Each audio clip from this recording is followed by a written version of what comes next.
Again to our inspirational hour, and since today is Rosh Chodesh, it worked out Min HaShamayim that this is the first time we have a lady guest, because Rosh Chodesh is the ladies' holiday.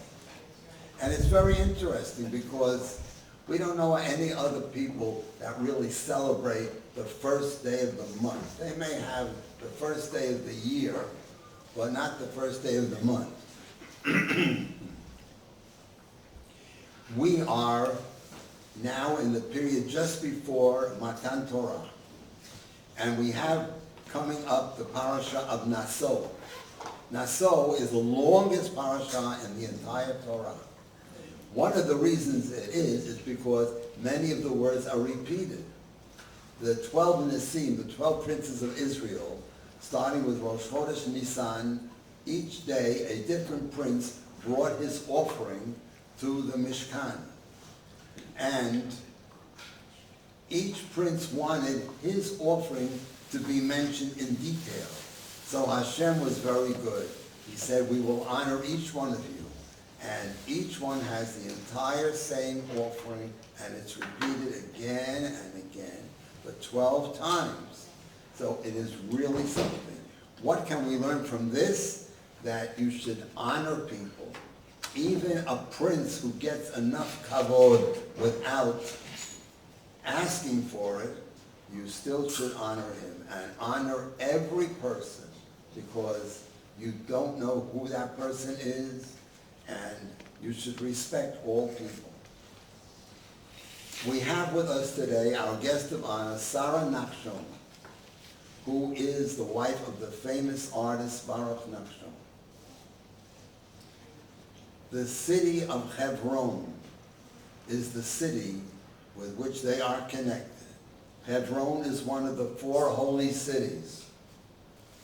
We have Yerushalayim, Hevron, Sefat, Devaria, and some people even say Eilat, because if you've been in Eilat a lot of times, you will see the local people are very, very, very pious. We were there one year for Sukkot, and Simchat Torah. We never saw such a celebration there as we see in Yerushalayim. It was outstanding. At any rate, the city of Hevron was the first royal city where Melech David ruled for 7 or 7.5 years. And only later did he come to Yerushalayim. So today, we would like to introduce Mrs. Sarah Nachshon and ask her a few questions or interview her. Your last name, are you descended from Nachshon ben Aminadab, who we read about this past week? No. I don't.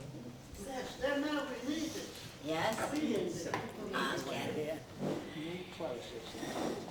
When I married my husband, his name was Baruch Nachshon. The family name Nachshon.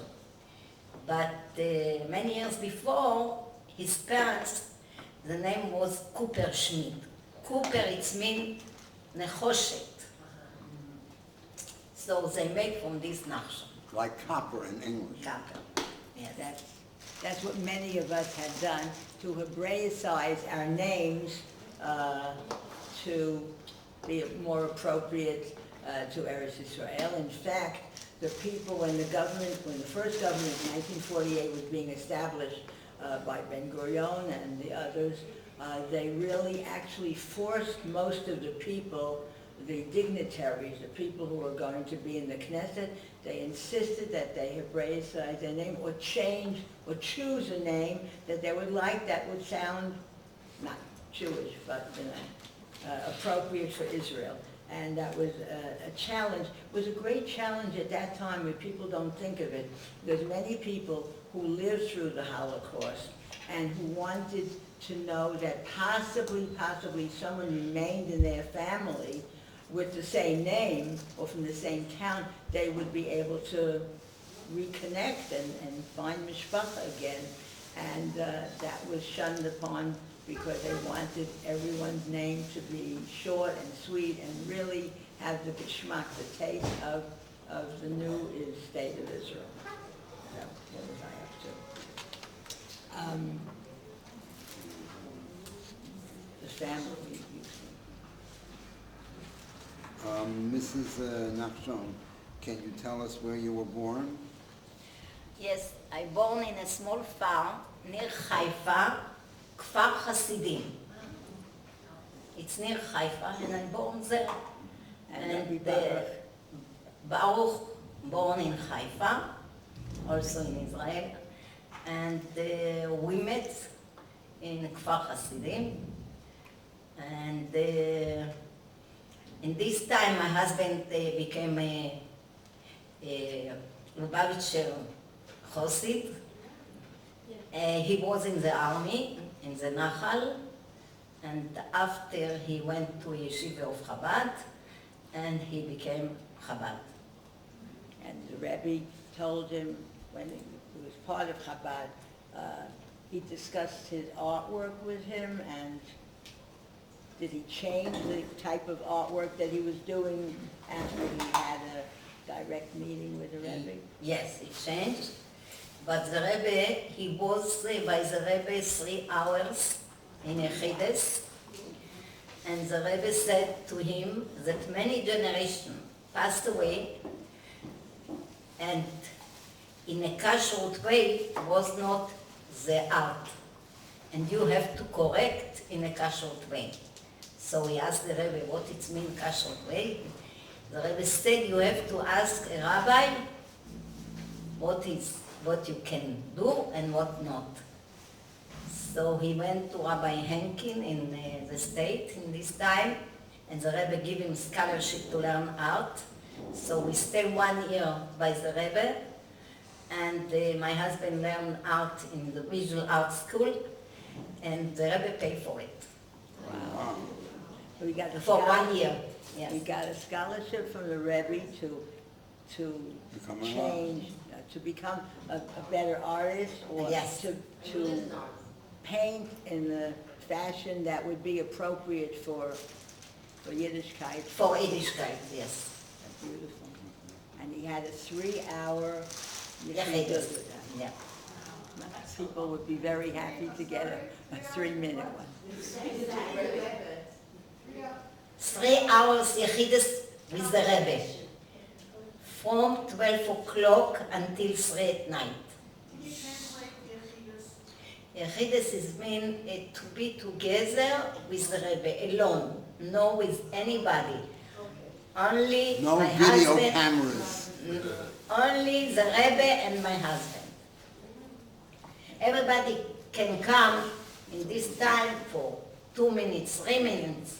But my husband was 3 hours. What year? It was in 1962. How old was your Of the husband? artisan. How old was your husband? We don't mention ages after a certain time. What, in his early 20s? And 24, 25, like this. I don't remember exactly.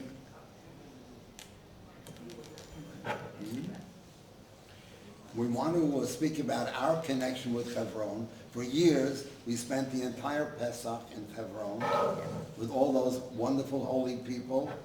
There, we never had any arguments with anybody because everyone had the same opinion. And we used to bring groups from the OU to spend a Shabbat in Hevron, take a tour of the city.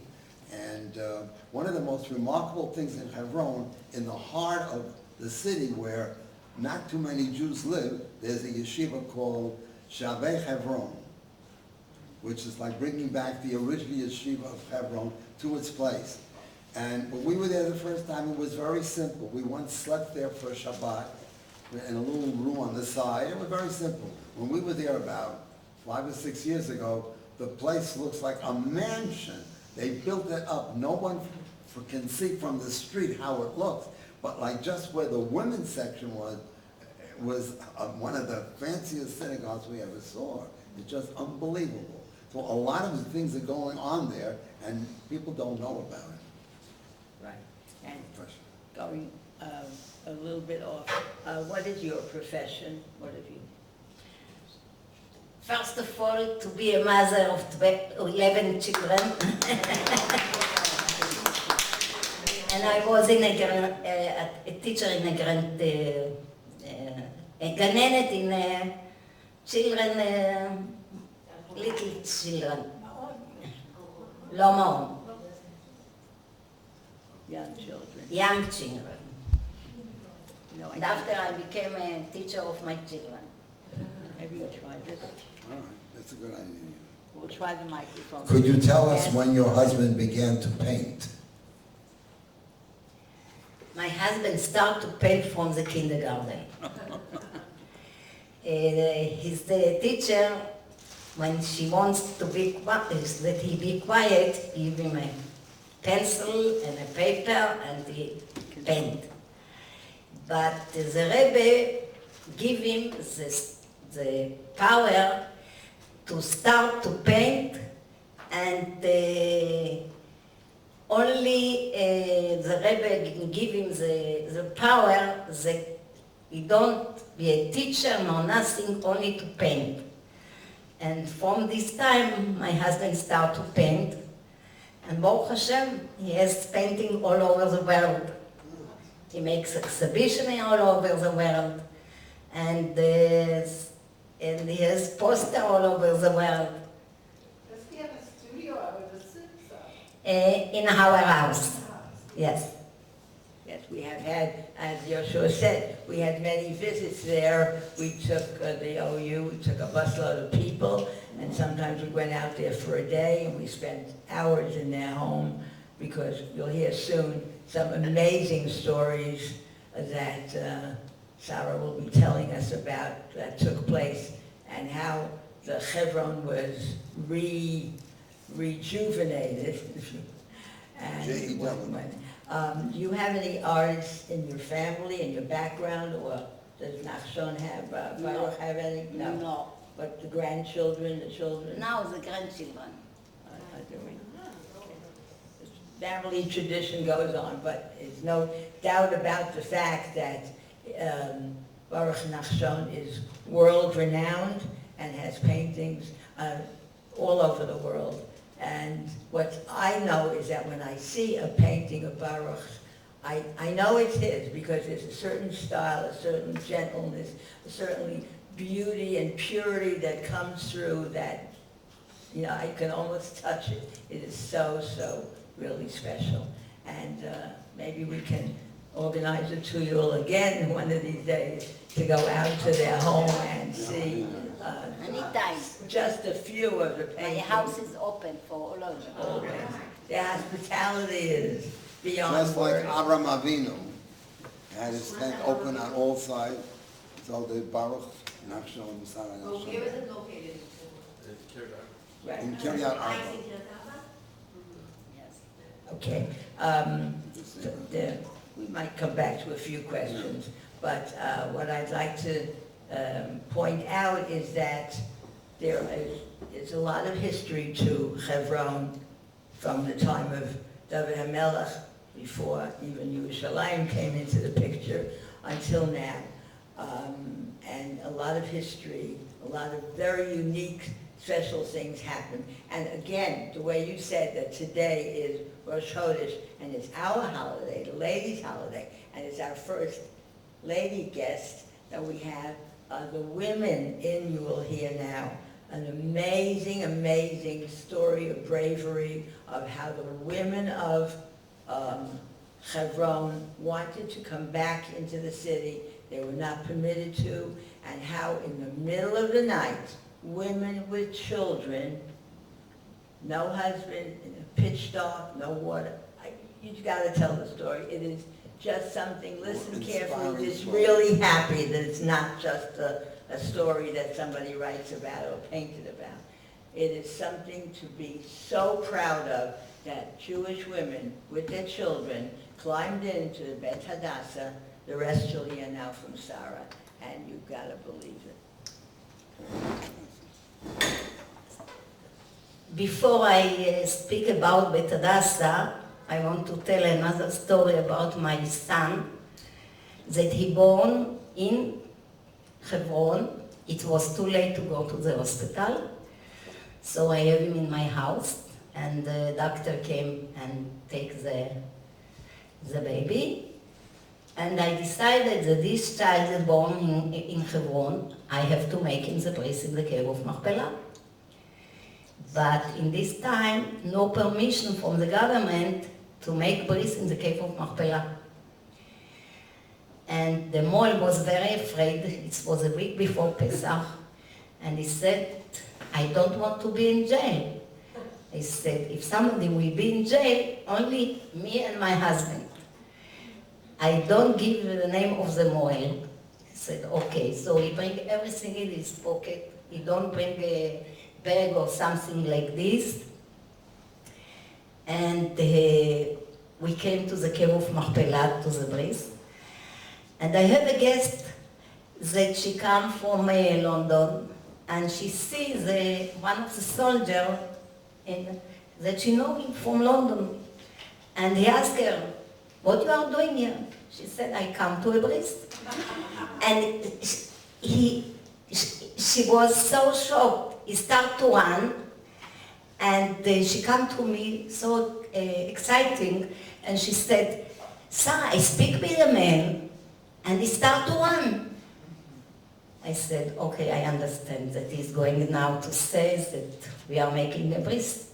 So I asked them all to start, and he start, and he makes the bris.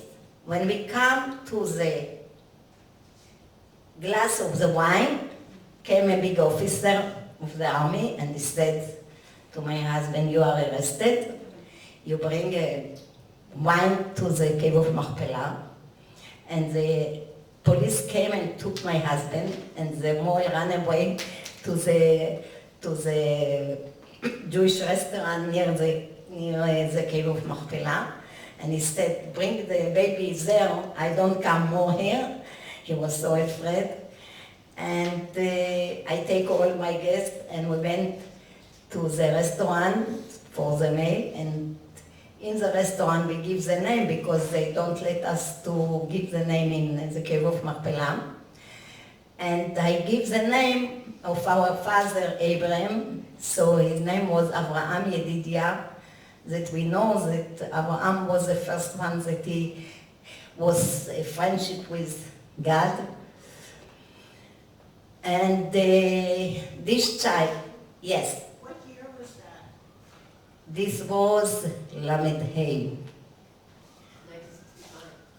1975. 1975. Yes. And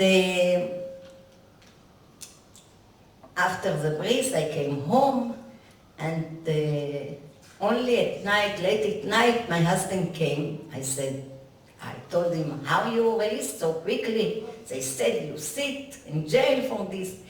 He said, 10 o'clock, they look and they don't find the evidence, the bottle wine.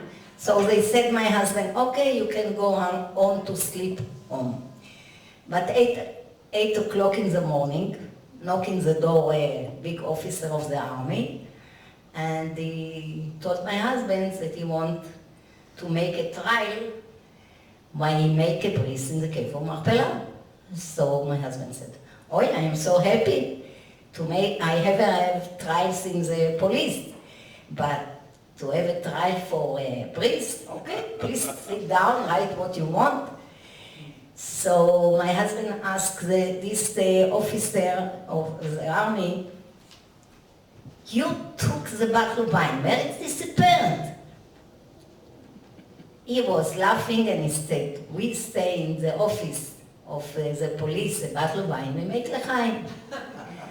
So the police people drink the evidence, and because this, my husband was released. And this child, that born in Hevron, we make him the bris in the cave of Machpelah. He passed away in a quick death. He was only 6 months old. Was not sick before, no nothing. And when I see that my son passed away, I decided that I must to bury him in the old city of Hevron. But Rabbi Levinker Zatzal came to me and he said, I spoke with Begin, they don't let you to bury. I said, okay, I don't ask you to ask somebody. And when I come in the way from Bikur Cholim, from the hospital in Yerushalayim to Hevron, a lot of the soldiers stopped me on the way and they said, please, Mrs. Nachshon, go out from the car. We have to talk with you. And they said, you have two choices, or to bury your son in Kiryat Arba, near all the factories, or to go back to Jerusalem. When I asked him why, the soldier said, I don't know why, this is the orders, but another 2 hours became a big officer of Pikud Merkaz, of the army, and he tell you why. I wait 3 hours until came the big officer, and he said to me like the simple soldier told to me, you have two choices, or in Kiryat Arba, or back to Yerushalayim. And I asked him why. He said, what it mean why? We want to give back Hevron. If you want to go to the cemetery, you cannot go. He said it again? You want to give back Hevron? Hevron is one of the holy cities in Eretz Israel. He said, forget about it. We are going to give back Hevron. When I hear this, I decided I take it my son that he's in the car, covered with the sheet. And this officer of the army told me, we sent a lot of soldiers, and every minute come another jeep with soldiers, another jeep. And when I saw so many soldiers, I decided I taking my son that is covered with a sheet here in the car, and I start to walk. And I said one of the soldiers, I want to see what you make for me. I only want to bury my youngest son in the old Jewish cemetery that they have destroyed everything and put grapes and tomatoes.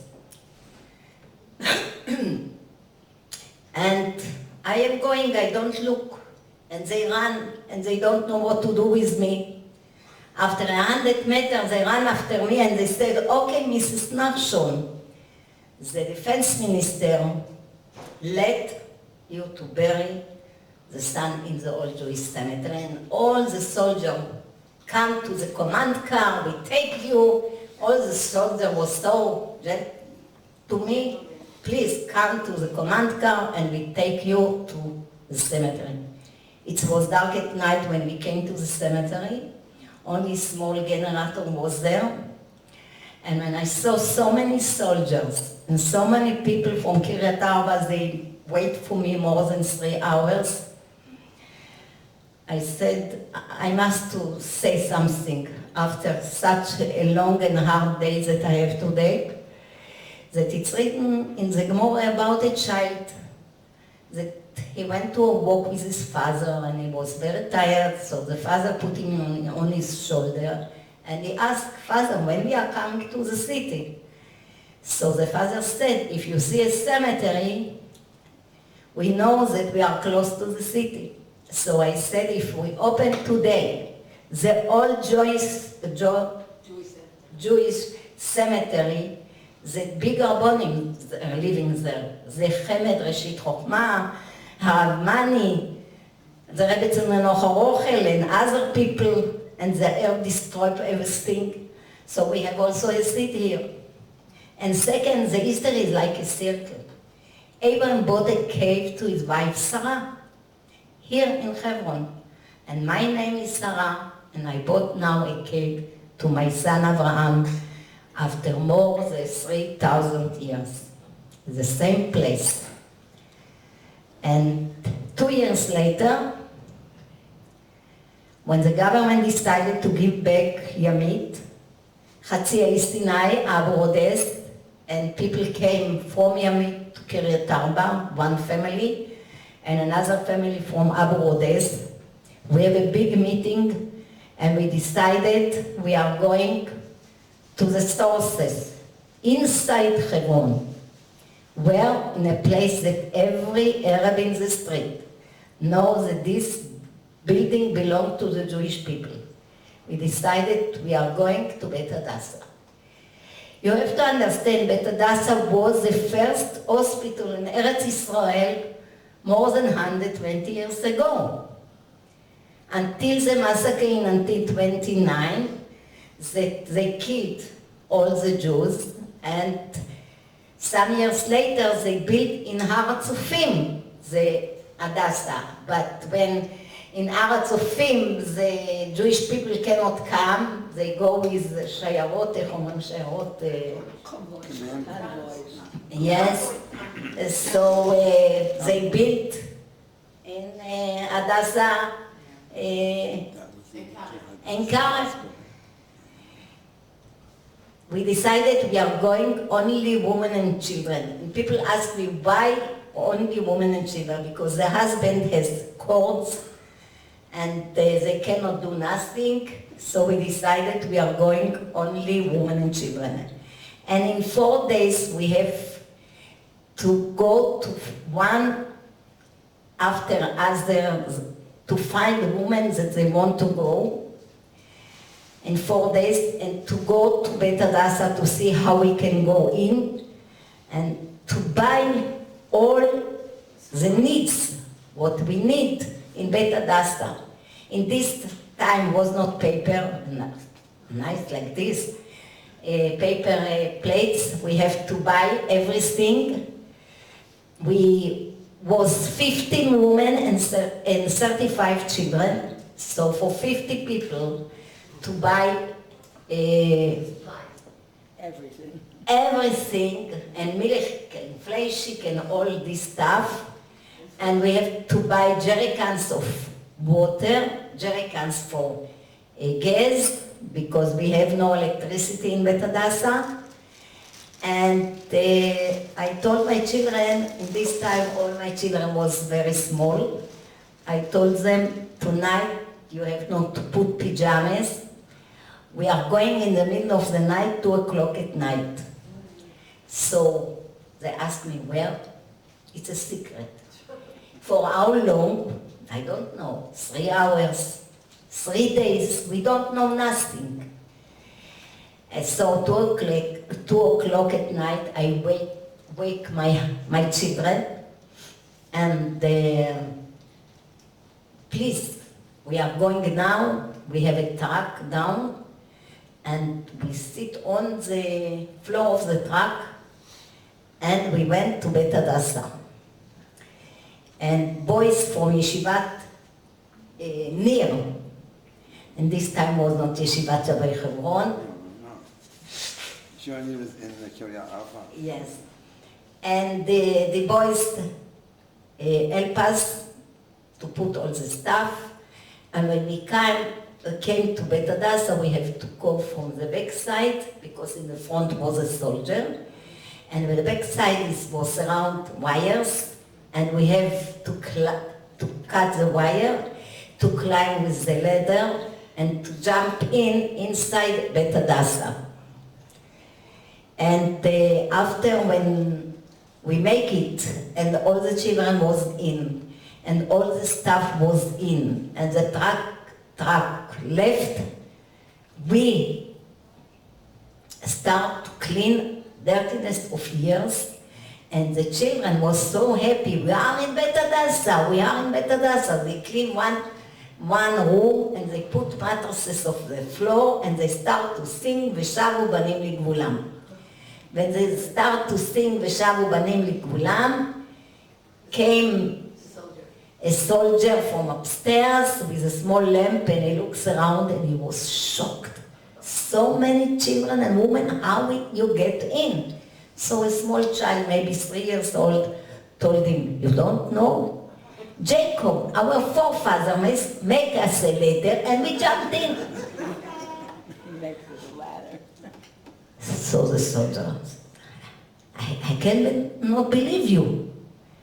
He said, what it mean you cannot believe me? I saw the ladder, and I jumped with the ladder. And in the morning came the big officer of the army and told us, please, woman, go out, Go home. go home. We said we came to live inside Hevron, and we don't move.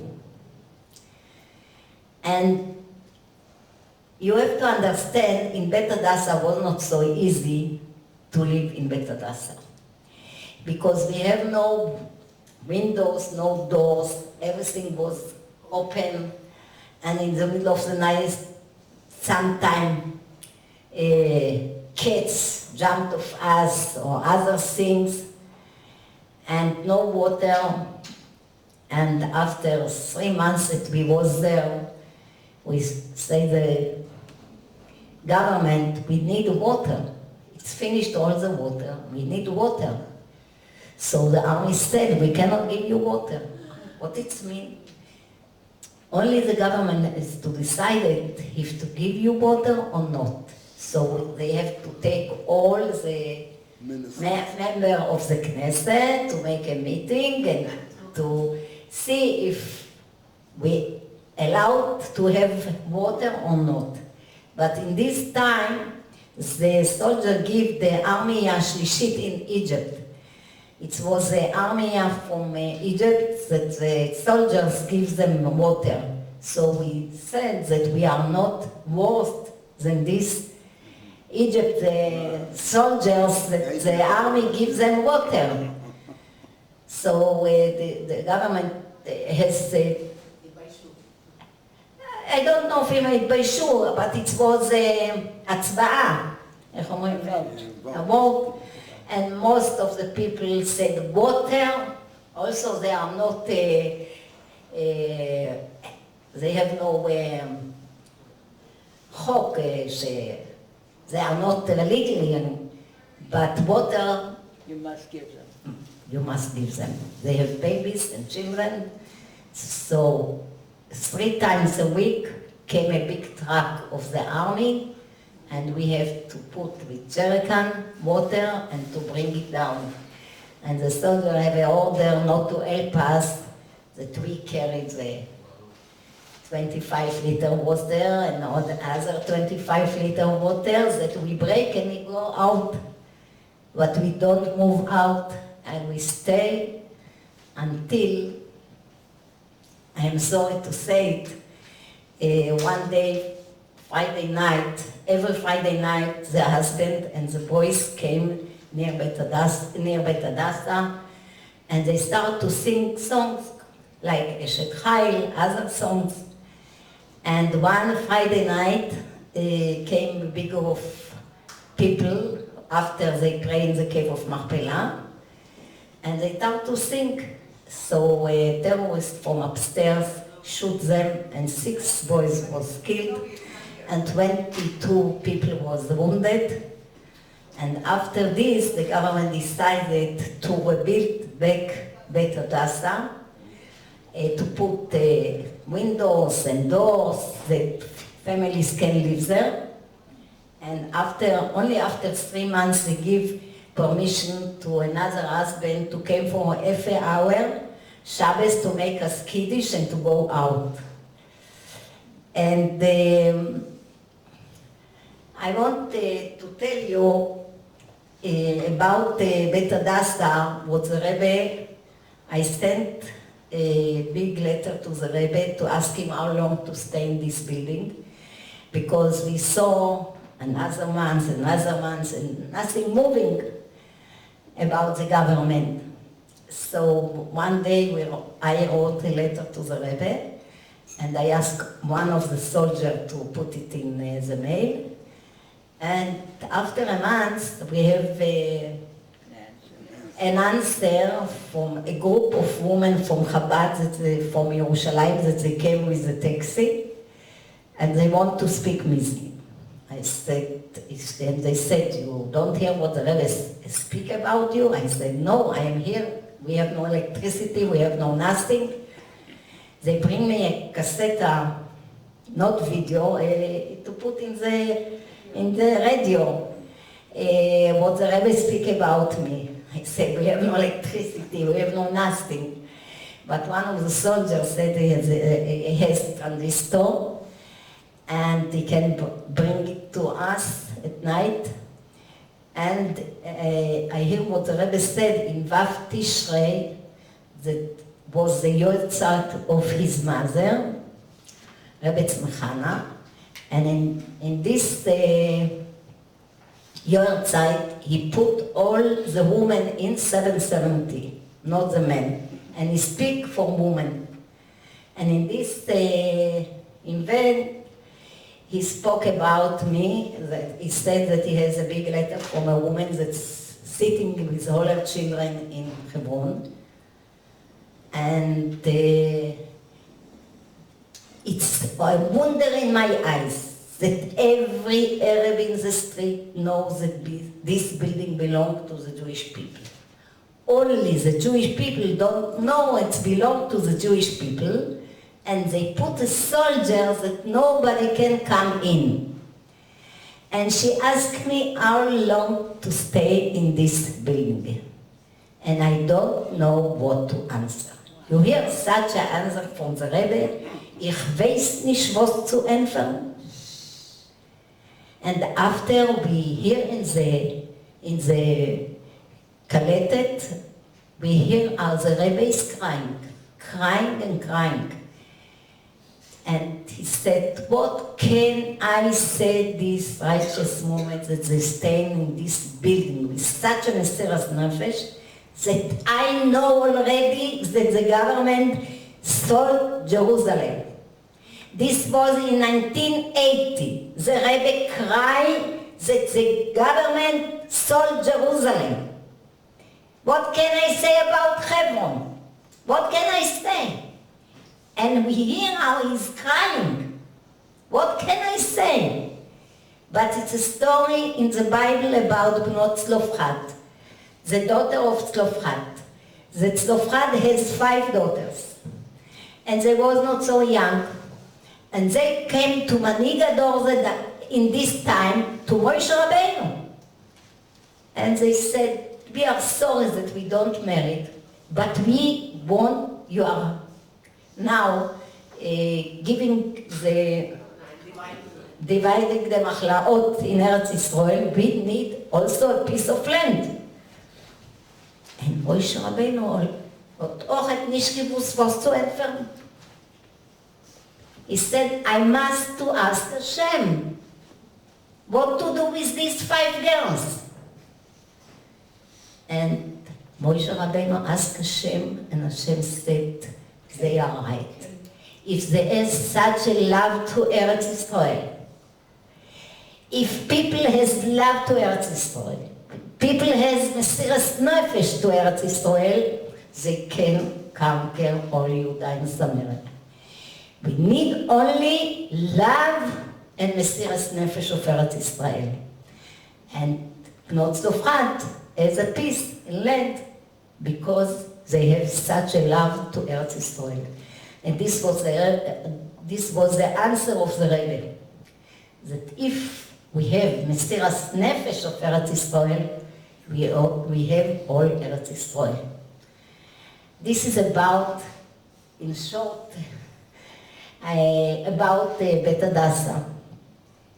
But you have to understand that everything what you see today in Hevron, and yesterday it was Yom Hevron, the day of Hevron, and so many people came, and groups, and soldiers, to the cave of Machpelah.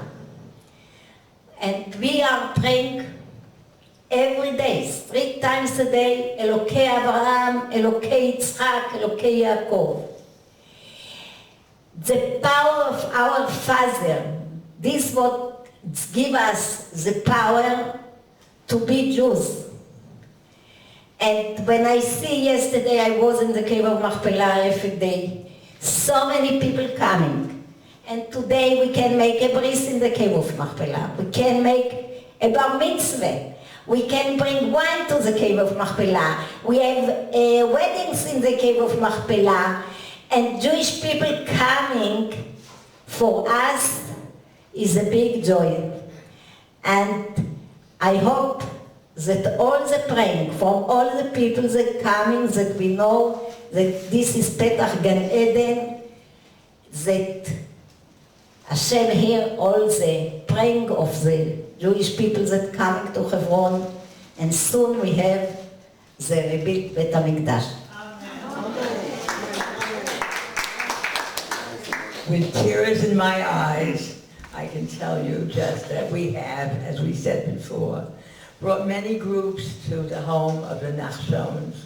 Wonderful hospitality. I've heard this from Sarah many times. I cry as if hearing it for the first time. It's so meaningful. It's so, I mean, what else can you expect? Am Yisrael, under such conditions, women with their children, move into an empty, windowless, I don't know even what word I can use to describe it, just an empty building. Skeleton of a building. Yes, right. And what they did, and their perseverance, and just the love of Eretz Yisrael.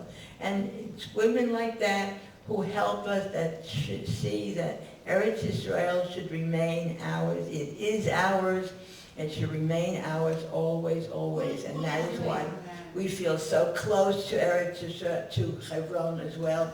Yoshua and I have spent many, many years, Baruch Hashem, the entire Pesach in Hevron. And of course you say Kiryat Arba hi Hevron. It's the same thing. They're just part of one. Who lives in Bet Hadassah? Families living in Bet Hadassah. And down, it's a museum. And they have now a nice movie there. What is the name?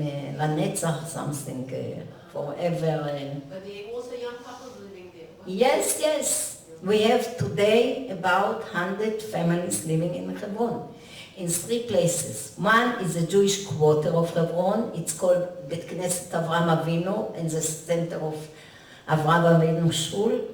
And also we have a lot of fight in this area. And second, in Bet Hadassah and surround, families living. They built a house about the 6 boys that was killed. Bet Hashisha, also families living there.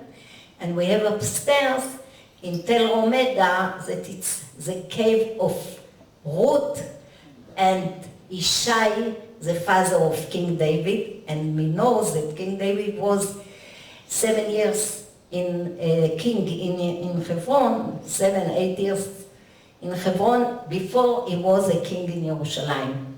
So every Shavuos, we are coming to Shavuos now, every Shavuos we are going to pray Megillat Ruth in the cave of Ruth and Ishai Avi David. Can I ask, from 29 till 67, what happened to Beit Hadassah? Was it just left open? Or what happened to Beit Hadassah from after 29? Nobody, no, it wasn't occupied, or it just left open? It was what the Arab can destroy, they destroyed them. They never destroyed Beit Hadassah. They destroyed everything, but the building alone is very, very massive. They cannot. I know, I've been many times. So they cannot destroy this. But what they can surround and it stayed open. There was no one staying there. No. It's amazing. And also all the houses of the Jewish people, they don't go in. You know, one day I asked one of the Arabs, why you don't go in? So one of the Arabs told me that once a year they hear such voice that they are afraid. And I asked him, when is this day? He said, Yud Chet Av. Yudchet Av was the big massacre in 1929. And they said that in this day, they hear such a voice, they said like Shedim or Chot, you know, when they have הדמיון של הערבים, you know, the imagination of the Arabs, but they don't go. When we conquered Bet Hadassah, one of the Arabs told me, why you don't go to this house, this is belong to the Jewish people, do this house and this house. So I said to him, you know that these houses belong to the Jewish people, but the government don't know it. Are people living yet in Beit Shalom? Yes, yes, yes. How long were you actually there In Bet Hadassah, I was about a year, about 10 months, because when I go to Bet Hadassah, I don't know, but I was pregnant with my youngest daughter, and she born in, I have to go out from Bet Hadassah to Hevron here in Sharet Tzedek, but she born there. All my 9 months was in Bet Hadassah, and her name is Adas, and of Bet Hadassah. What is the population now? What? What is the population now? The Jewish population? About 100 families living in Hevron now. 100 families. And we have the yeshiva, Yeshivat Shavei Hevron. It's about 300 boys learning there. They live there too, or they come to? Lived in the They, not all of them live there. Some of them living in Kiryat Arba, some of them living in Hevron, but the government don't let any house. But we hope. Other question? You can't build houses. No, the government don't let us. No, no.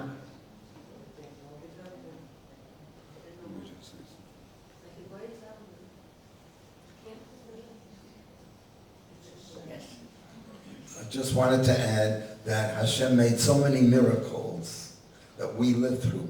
The 6-Day War, the Hevron, everything.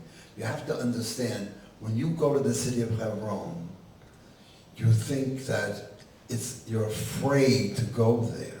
Like, it reminds me, people living in America, for example, heard that there are a lot of terrorists in Israel. They're afraid to come here. Well, what's going on in America? It's worse.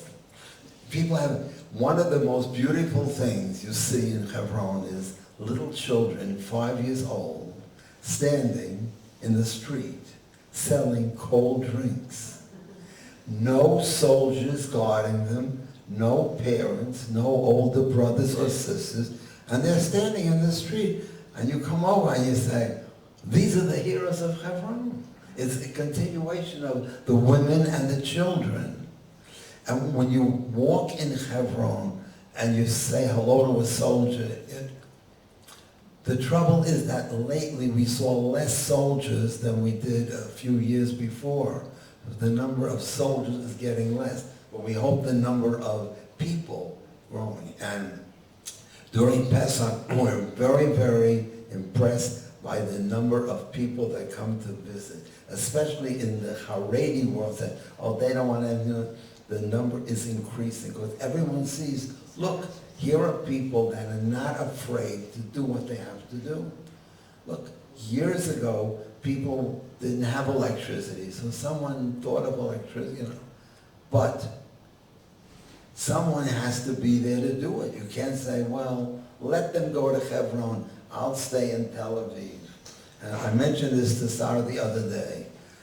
We don't understand the Arab mentality. The Arabs are looking at us and saying, they're not going to stay around for too long because, after all, we're the majority. But Hashem worked it out that a lot of Arabs moved out of Jerusalem. The number of children born in Arab families is going down. Everything is going the other way. And one of the cute things I like to say, because I could read Arabic, there are certain letters that don't appear in the Arabic language. But if you want to write it, you take 3 dots and put it on one of the letters, and that stands for a V or a P or something else. But for the city of Tel Aviv in Arabic, they don't put a V, they keep the B, Tel Aviv. Because that's what they really want. Jerusalem, they think they have. So you have to look at it in a different way. And you have to be a proud Jew and stand up for your rights. Okay. So we feel very happy and proud that we were able to bring Sarah Nachshon here.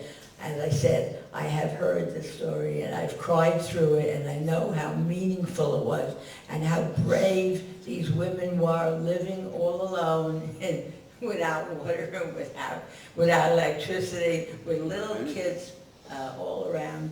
But these have the determination and the ahavat haaretz. You have ahavat haaretz, and that is why we've tried throughout the years that we've been in Eretz Yisrael, over 40, Baruch Hashem, Ken Yirbu, that we feel that we, by taking people to all places all over Eretz Yisrael, to visit these places, to see how beautiful Eretz Yisrael is, even though it's a tiny pinhead on the map of the world. If you try to write the word Israel, how many letters is it? Yisrael, 1 more letter. But you'll fill up the entire Mediterranean because it's such a pinhead. But there's so much to see and so much to do and so much to travel and enjoy every inch, every millimeter of Eretz Yisrael, and to try to encourage people. We organize the tours so that people should come, travel the length and breadth of Eretz Yisrael, and also be able to encourage others to come and to visit. And of course, we want them to stay on and build their families, raise their families, children, grandchildren, in Eretz Yisrael.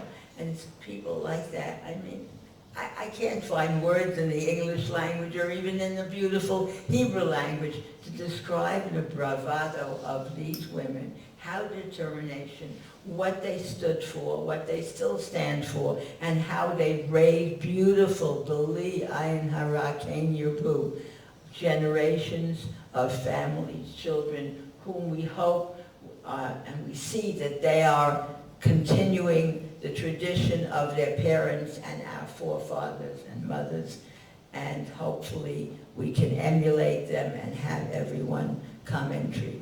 We feel that when we took groups there, it's just a busload, but here we're able to hopefully spread the word of these brave women and know that we should continue in their ways, and with Hashem's help, we shall overcome it all, and Eretz Yisrael will be ours. L'olam netzach. Thank you, thank you.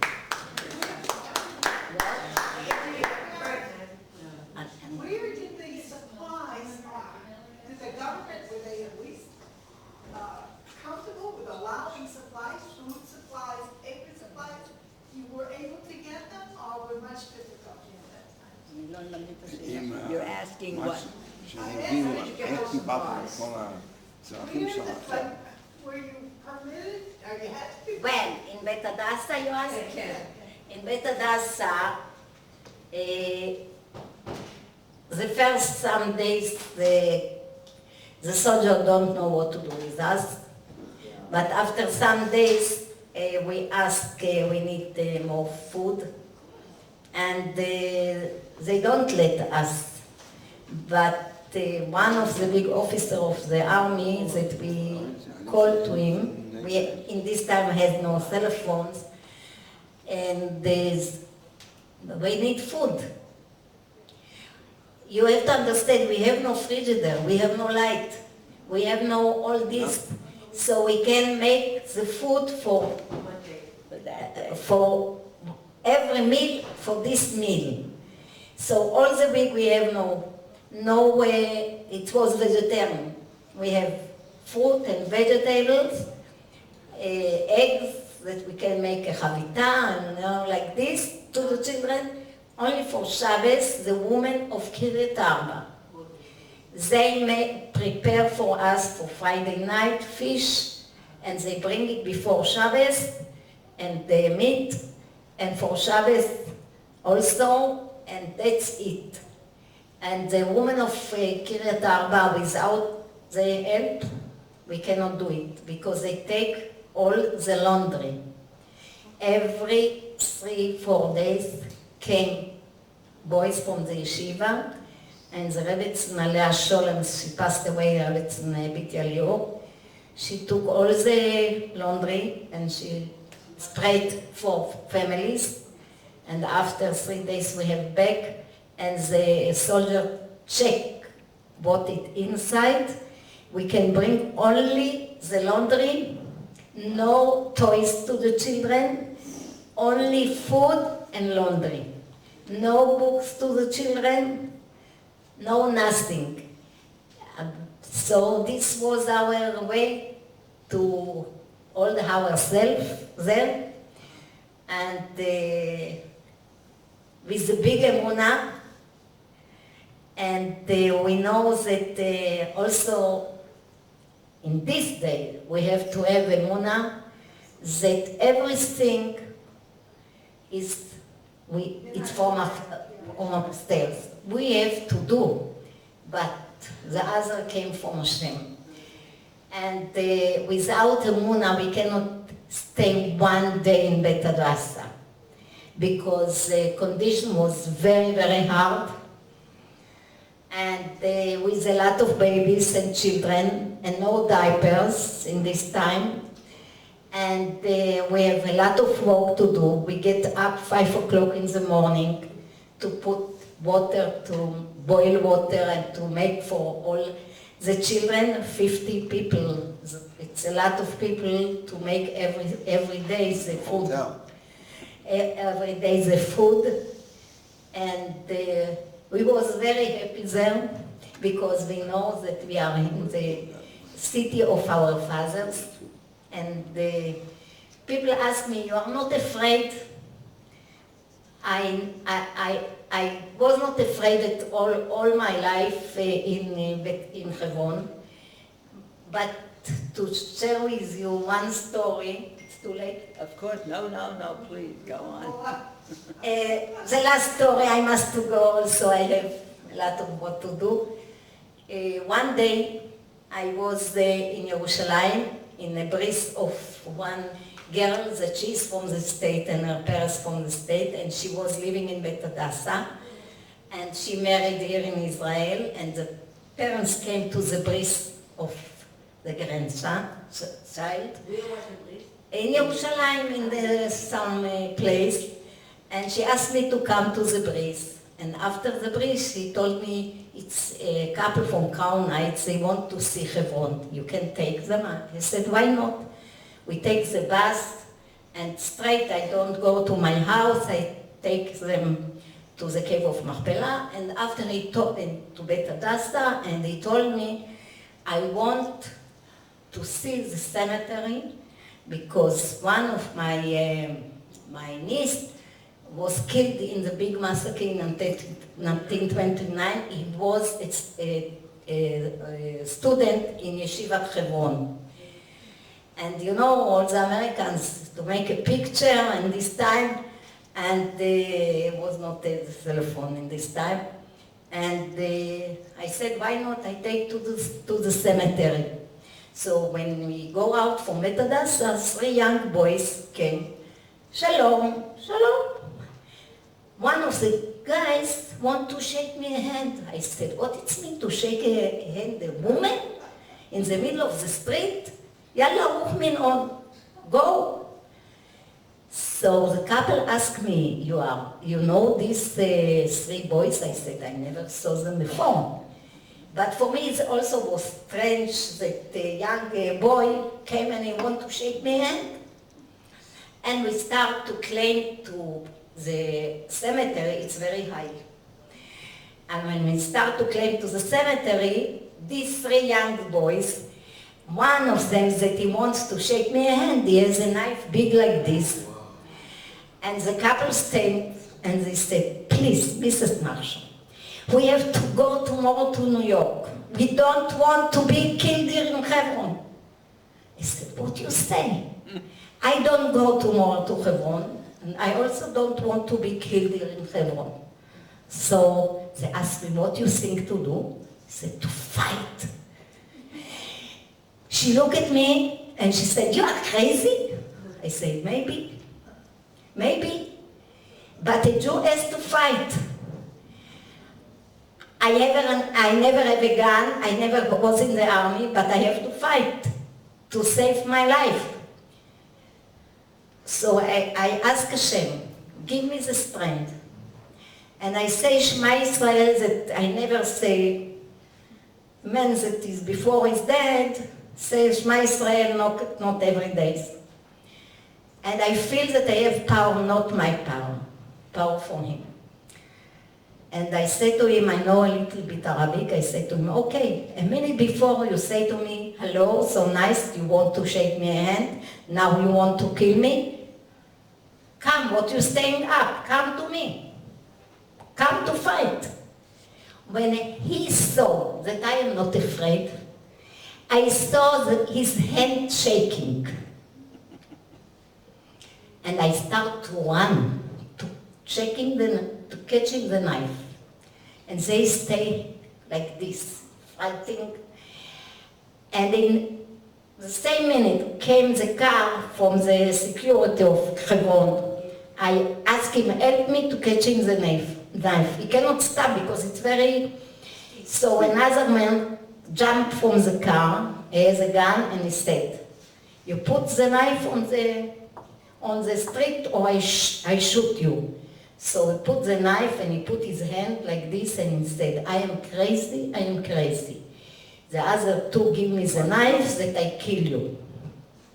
We take him to the police. And the couple was so shocked. And they came after to my house and they said, my husband, like, we never saw such a woman that she fighting. And I said, I have no power. It's only him. I have no nothing.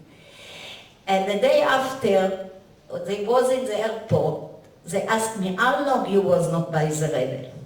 I said, more than 15 years. So we sent you tickets to come for Sukkot and to stay by us and to see the Rebbe. And from this knife, I was by the Rebbe, I was in Yechizes by the Rebbe, and it's only because we have to have believe that Hashem taking us and shomer, guard us every minute in our life. Okay. This story I never heard, and No, never heard that before. this is just a drop in the bucket as to what these women stand for. We have to learn from them, we have to stand up for our rights, and hopefully with Hashem's help, we will overcome everything, and Eretz Yisrael will be ours without having enemies. Our enemies will be destroyed, and we will be able to live in Eretz Yisrael, in a wonderful, have the zechut of living next to, alongside of wonderful women like this. Thank you. Can I just say something? Yes. May Hashem continue to bless you and protect you. And may you continue to shine your amazing light. Amen. And may He fulfill all of your wishes and dreams with Tova, and we will all be coming to Hevron, and all the homes will be built there, and all protection, and it will be the Geula Shaleva, and it will come sweetly and immediately. Thank you, thank you, thank you. Thank you, thank you. We have these lollipops that just you